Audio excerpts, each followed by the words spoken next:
Assalamu alaikum wa rahmatullahi wa barakatuh.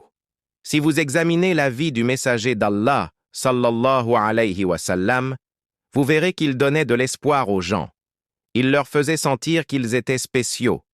Il y avait une femme qui vivait à Médine. Elle était d'origine africaine. Savez-vous ce qu'elle faisait? Quelle était sa mission? Son rôle unique était de nettoyer la mosquée. Oui, c'était sa seule responsabilité. Nettoyer la mosquée. Un jour, le messager d'Allah, sallallahu alayhi wa sallam, remarqua que cette femme avait disparu depuis plusieurs jours. Elle n'était plus là. Alors, le prophète, sallallahu alayhi wa sallam, interrogea les compagnons, qu'Allah les agrée.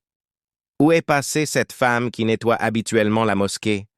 Je ne l'ai pas vue depuis plusieurs jours. » Les compagnons répondirent, « Ô messager d'Allah, elle est décédée la nuit dernière, et nous l'avons enterrée à Janatul Baqi. » Le prophète, sallallahu alayhi wa sallam, leur demanda alors, « Pourquoi ne m'avez-vous pas informé? » Ils dirent, « Ô messager d'Allah, elle est décédée.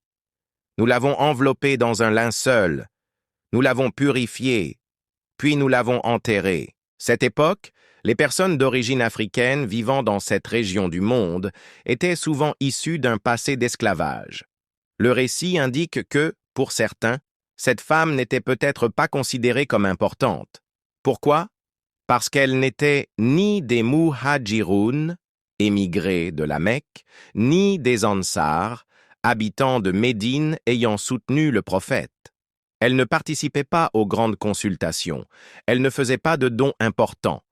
Que faisait-elle? Elle nettoyait simplement la mosquée. De plus, son origine sociale n'était pas noble. Elle n'appartenait pas à la tribu des Quraysh. Cependant, par Allah, chaque fois que je me trouve dans le haram, mosquée sacrée, je me souviens de cette histoire. J'imagine cette scène. Le prophète, sallallahu alayhi wa sallam, a demandé « Où est sa tombe ?» Alors, il se leva de la mosquée, marcha en direction de Janatul Baqi, se rendit sur sa tombe et il y pria la prière funéraire, Salat al-Janaza, sur elle.